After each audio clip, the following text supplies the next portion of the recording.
Hello, everyone, and welcome to another exciting episode of Becoming the Product. It is Naya, your host, as always. I hope you're all doing well today. How are you doing? How is work? How is your transitioning journey or your PM careers at the moment? And in today's episode, I decided to be a little bit more practical. Decided to talk about turning a product idea into an MVP and how to do that as quickly as possible. Because most people make the mistake of just shipping the big product into the market and it doesn't do anything. So I have an expert guest who is also my mentor, even though he doesn't know that. But I usually reach out to him when I have some things or some questions, and it's always nice to help out. And without wasting time, Mr. Dele Tosh, how are you doing? I am doing very well. Thanks for bringing me on. And I've been a fan of your podcast since day zero. So it's obviously humbling and a pleasure to be part of it. Thank you so much for accepting our call. And usually when I have some guests over, I make them tell us a little bit about how they got into product management, their stories. So if you don't mind sharing that for a few minutes, what's made you choose product management and what you do currently? I fell into product accidentally, to be honest. I started my life in software engineering, and I was one, I think I would say two, of a company that I was part of at that point. And we grew it to a place. It was kind of a multinational company at the point. I was in engineering, working with some multinational companies. And we got to a place where we had to grow the engineering team. I became responsible for growing the engineering team. It turned out that when we are building our stuff and we had to start selling our products, we found out that we needed someone who is not just there doing the building, but someone who can also take the building part of things and speak to the stakeholders. And this is many, many years ago, I would say. And product was not as defined as it is now. And as I fall into that capacity, slightly managing engineering, slightly doing what is now known as product, slightly doing also what is now known as product marketing. And I evolved from there and learned a bit on the road, evolved, and I led up to being a director of product at a place up until we were lucky to get acquired. And that was the story that got me there. I fell in love with products from there on, and I've been doing stuff. I did write a book about products and the way my thinking about it, the art of product. And currently, I've taken a lot of those learnings, and right now, I am part of an agency that allows people to go from 0 to 1 very quickly, considering the challenges of really building profitable products today. And again, I'm lucky to be part of that company and directing it, and that's what I do today. Thank you so much. It's a pleasure and an honor having you on the call. And we're going to learn a lot saying that is what you do currently. So starting off with the first question, let's start from the beginning. Like when you have a new product idea, when you have something that you want to take to the market, what are the first steps that we have to take to validate it before committing significant resources? And how do these no-code tools help in this early validation process? So before I talk about the tools, I will talk about the product mindset to take to validating or understanding if that product or idea is even worth pursuing at all. Naya, I do imagine you probably are talking about individuals or maybe solo product individuals, that the only product are folks on the team, or maybe they're solopreneurs. And because if you are part of a large product team, this might be a bit different. So most of what I'm saying will not be either solo product managers or etc., or founders or small business folks who are the one responsible. So I would say the first thing is to think about, does this product you are this idea you're trying to build, does it exist already? I would say that would kind of be the first, plan of attack. And using tools, you can start from the very giant one. Go on Google, do a quick search. And the reason I say this is because if what your idea you're trying to build is so new that it doesn't exist yet, that someone hasn't approached it, it's probably a red flag that either people have tried and failed, or it's just not worth pursuing. I know it's kind of counterintuitive. So I would say this is kind of the first place to start. And I think as we evolve, we can get to specifically how to approach that.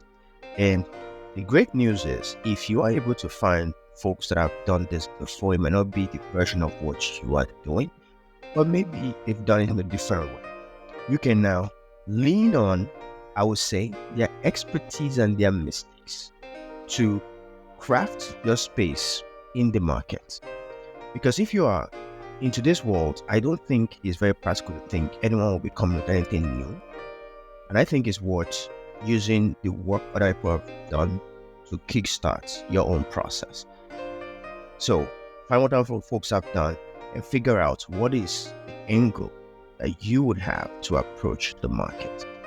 Given that, you now have the opportunity to hopefully build very quickly. And this is where no-code tools comes into play. And I'm sure we'll talk about that as we go along. Yeah. Thank you so much. I always struggled with this initially because I felt that validating ideas were more of like a survey thing, but just doing a quick search, doing reverse engineer prompts and all that can go a long way. So moving on, after we've validated this idea, if we've done the steps that you've staked out, what key considerations should we PMs keep in mind when we're trying to define the scope of this MVP? Yeah, so again, be as close to your potential as much as possible.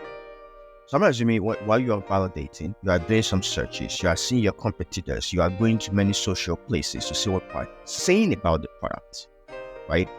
And you have a place where maybe you have a good sheet where you are outlining. In fact, let's be very practical. Let's pick a random example, right? Let's say, Naya says he says maybe let's pick a random product item. Okay, what if we were to add a feature for DSTV to improve one of the features? Yeah. So, for example, let's say I have an idea. I think that there's something DSTV is missing a feature. I want to add something that would be a value add to it. And I think you are assuming that I'm working at DSTV. I'm just an entrepreneur that wants to build something on DSTV. So what is the positioning here? You're not working at DSTV. You just use the product and you feel that it should be better. It can be better. Okay.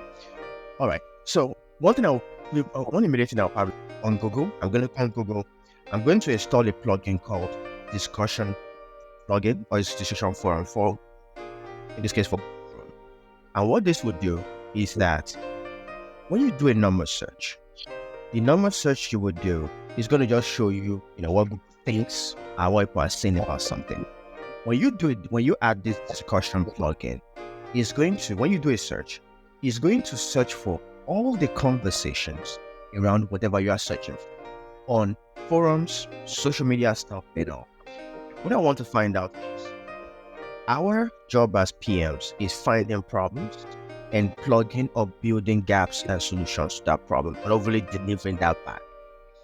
What I want to find is, what are the problems, the most common problem and finding? That's kind of the first initial version I want to have. I just want to come up with an idea off the bat. Install this plugin. I will type my stuff in. I will start seeing what people are talking about in DSTV. Maybe eventually, start noticing that, let's imagine I've done some research, I've gone on with Facebook, I've done some search on Facebook. What I'm looking for is what conversation I want to kind of eavesdrop. I want to listen to the current conversation and find out I might be lucky. I actually like this in some spaces. I could go on something like Amazon. But obviously I'm looking for DSTV, but sometimes I'll be lucky. I will go to a place like Amazon and I will maybe go do a search for someone that's written a book on how to, the best ways to get entertainment in Nigeria. Just kind of find something like that. And what I'm actually looking for is I will go to the review and see what all the negative, I'll probably say all the, ratings that people have left about this. Some might be saying, oh, you did not cover, blah, blah, blah, blah. You did, what about this? This is it. I'll go to a very big firm. So anyways, I'm going to find all this. Now, this is doing a few things. It's letting me get into the mind of my users. It's also allowing me to know what eventually will be my MVP, so to speak. And this is just me kind of going there. There are a lot of things I can do here.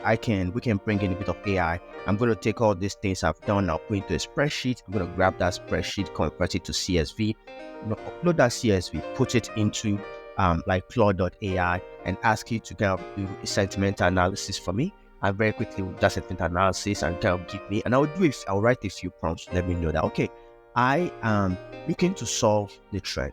Give me a lot of the trend analysis. Let me understand the commonality. I'll use that to kind of figure out where I'm going. Now, let's say I've done all this. Of course, we're not doing all this now. We're stuck in insurance. And at this point, I will kind of have an idea of what I want to do. And this is where things get very interesting. I am going to go ahead and I don't want to, because again, there are a lot of things you probably want to build. I'm going to want to narrow down on what is the most practical, smallest thing that gets me in the hands of users as soon as possible. And the good news is that place I'm finding people making all these complaints, I might be lucky, I might be responding to some of those comments, I might be able to, if I was pursuing this in the real world, or in fact reach out to some of these folks and say, hey, I heard you did blah blah, can you talk to me about what you found out here or what you found out there? And so they might respond, they might say, let me get a quick call, I will kind of do all this. This is a little bit of why I think I don't like this survey when kind of starting out, because I think people lie all the time. So this allows me to get from this conversation. So I have this, I see what they're having, I have a short list. Ultimately, what I will kind of do is I found out that a common problem that people are having is maybe they cannot keep track of their usage on the platform, and they maybe want a way to compare other options, if I maybe including other free options, or places that they can find. It's just making an assumption. That's what we eventually found out. And now it becomes, if we are building a product we pay for, the second question becomes, is this problem painful enough that they will pay me to solve this? If I won't get into the building first, because the way I see it in today's world, the building is fairly easy and straightforward, and the most challenging part for we PMs is figuring out how and building that thing of immense value that is so painful enough that we can again deliver that value of it, that the exchange of value with us, so to speak. And now this is where the first no-code thing will come in. And I think the no-code that any PM should really learn how to do in today's world is how to build a mobile landing page, because this will be your first version 0001 or after. Because what I would do is I'm going to have those conversations, those validation. I will have them with all this, my future customers, and I will put all those, and I'm going to launch that product as soon as possible. What does my launch entail? My launch is having a single landing page, hopefully a mobile landing page, or one that is native to the format that your users are familiar with. If you're building a business product, for example, you're probably building a desktop. If you're building a retail product, you're probably having something on mobile. And I'm going to build my landing pages. A lot of ways to do this. You can use things like Unbounce. You can use things like WordPress. You can use Wix. There are a lot of all these no-code tools that allow you to build a landing page. And when I have a landing page, I would be writing, of course, I'll design that page, speaking to the problems I've learned from where they are. And again, sadly, AI allows us to do a lot of this thing. If you say I don't actually know how to write copy, or in this case, write copy is the how what is going to look, messaging you'll be giving to your users and to convince them to buy your stuff. Again, these are things you can engage in AI with. After you've done your analysis, you can produce analysis, plug into ChatGPT and say, hey, write me a sales page based on this problem, based for this persona, trying to solve this, and you get a sales page pretty much selling your solution. Thankfully, you know where your users are already hanging out. You've built a sales page that hopefully is a solution to their problem. You might in fact have several versions of this depending on what you're doing. And once you have that, your work now becomes, can I get them to see what I'm going to eventually build? So much so that they'll be convinced to be my customer. Because that now becomes the hurdle to climb, to now get to the next phase of, okay, this is what they really think they need, this is what they really think they want, then this is what I am going to build. And this is where I now start to narrow down what my MVP, which again, we can expand on a bit later. But using that use case, that's kind of an overview of a process.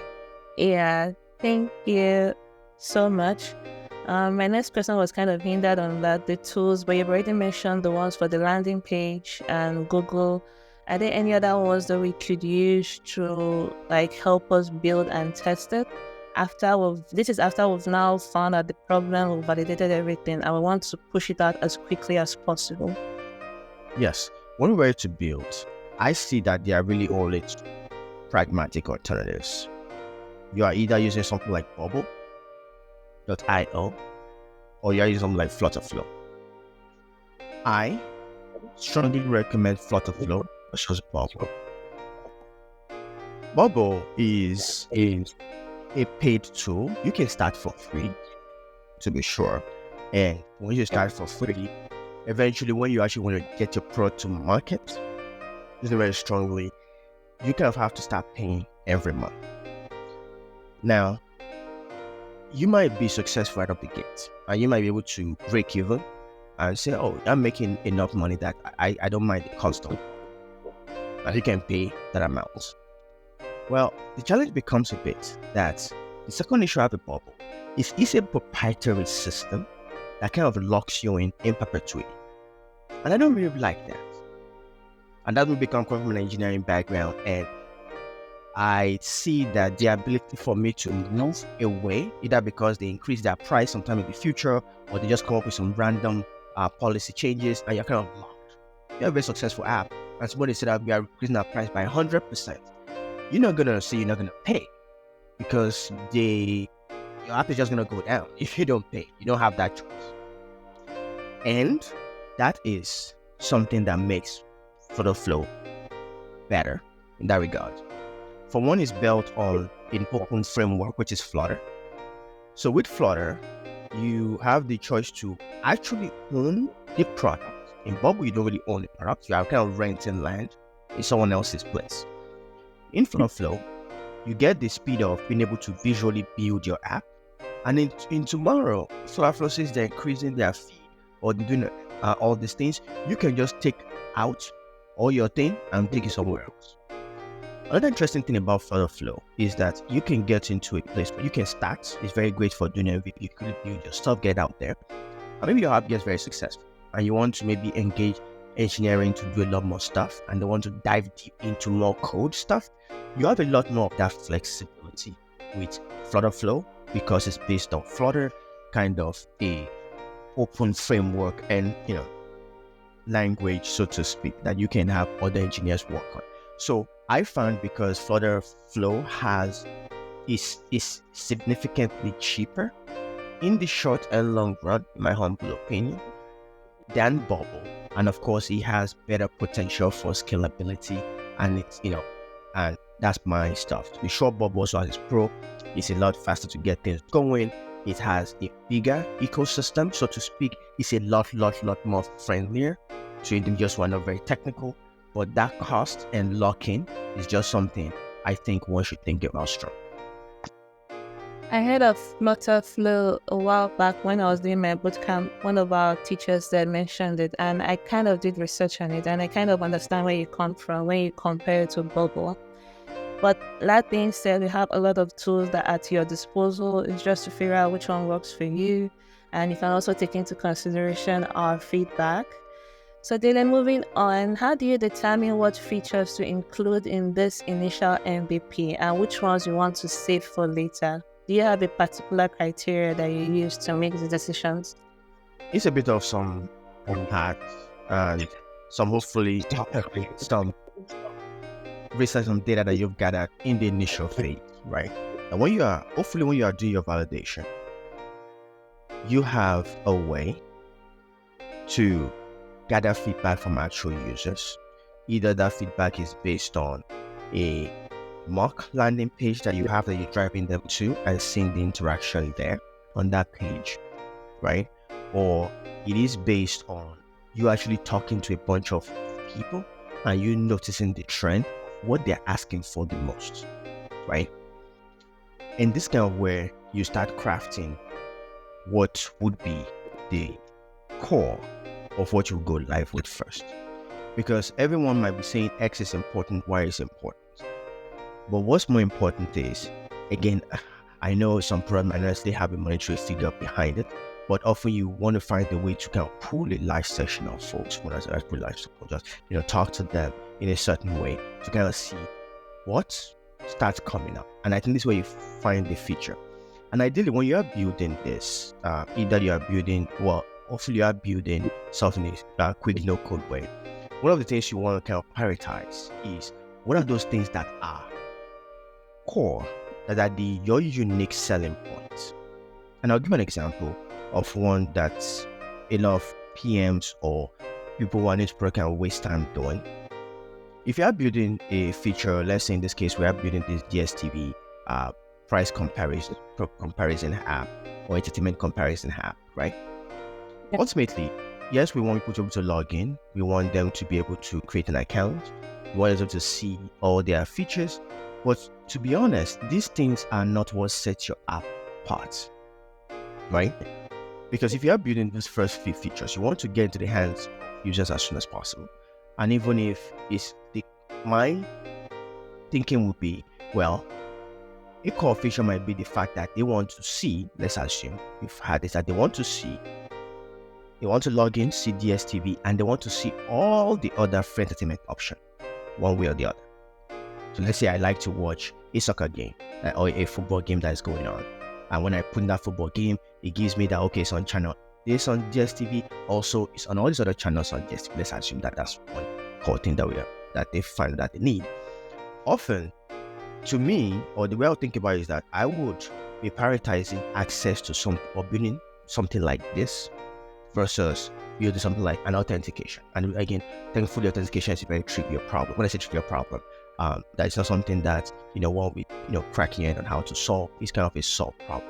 So are we prioritizing? Okay, I want to do this first because when I do this, I can almost have users start giving me feedback based on this. And I think if you're able to find what was that small feature that gets your product in the hands of users soonest, that you start getting feedback. I would like the fact, of course, that when you get your product in the hands of users, maybe it starts with just those two core features. Then you start figuring out that, you start hearing people say, I would love to use your stuff. I'm using your stuff, but it doesn't have this. That doesn't mean we'll prioritize that. We want to see more of a trend. And I would say that's kind of the way I approach it, is finding those small two things that is based on the value proposition. Get that out there in the least way possible. Then based on the feedback and the iteration, I kind of start building my backlog from there. Okay, I completely got that. I wanted to ask, so now that we've done this MVP, we've built it, we've figured out the features, what we're going to put out there, and we've actually launched it. How do we, or what feedback should we focus on? What metric should we focus on to make sure or to check that it actually met what it was supposed to do when it went out? Well, active user is kind of broad one there. It's a what? Very cool. So, and the biggest one that matters the most is revenue. to be, but I understand, different things would matter. I would say there's often this. Let me just go back there a bit. There's often the thinking that if you have, let's say 100 units, let's call that 100 units some price, whatever currency. I know you have global listeners, so just assume whatever currency is in your user's mind, right? So you have 100 units to spend on getting your product out. right? You really, really want to probably budget 60 to 70 units on the marketing and sales of that product. And in fact, you will, and this is where PMs get very powerful, because a lot of the interesting thing is kind of figuring out, ultimately, unless you are building the app maybe as a fun project on the side and all those kind of things, what really matters is that you are delivering value and they are exchanging, hopefully, value to you. And that's pretty much the metrics that ultimately matters. There are, of course, other smaller metrics, because there are, is it converting? Is the feature actually getting the engagement that you need? How much you're occurring? Eventually, when you start getting money, what is the churn? How many people are subscribing? If you get a product month to month or week to week, depending on how you're pricing, or credit to credit. There are all those. So it turns out that all of this, if you are doing a new product, kind of falls down to how effective are you getting people to see your app in the first place? Because of course, you are completing millions of other apps, maybe tens or thousands of those, depending on the market you're focused on. So it turns out that we want to be getting a lot of time giving our app visibility and watching those metrics of that. Okay, I'm spending X amount to bring people in. My metric is the fact that I'm expecting that this should be the amount of active user that I'm expecting. Ultimately, this is the number I'm expecting to make by X amount. And kind of just watching around.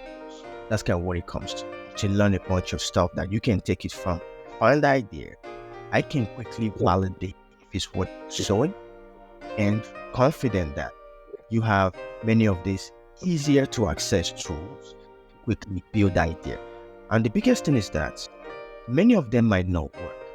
But the great thing is that if you are able to iterate through several very quickly, it wouldn't even really matter if many do not work, because just look at the fact that I am getting myself better at this craft. The more you do, the better you get, and the more successful you know. And I invite you that you can keep going at it and getting your skills better and crafting it. Definitely gonna work out. Thank you so much. Thank you so much. I hope we all learned a thing or two from this episode. The whole idea is to let you know that if you have any idea, if you have anything that you want to put out there, you can always start small. You don't have to build completely before you start validating if the idea is worth pursuing. And with that, we come to the end of the episode. As usual, you can send me a comment, a DM. You can sign up to our newsletters or subscribe to our podcast to catch up on past episodes. And I'll see you in the next episode. Have a great week. Thank you, David. Thank you very much. It's a pleasure being on. And bye.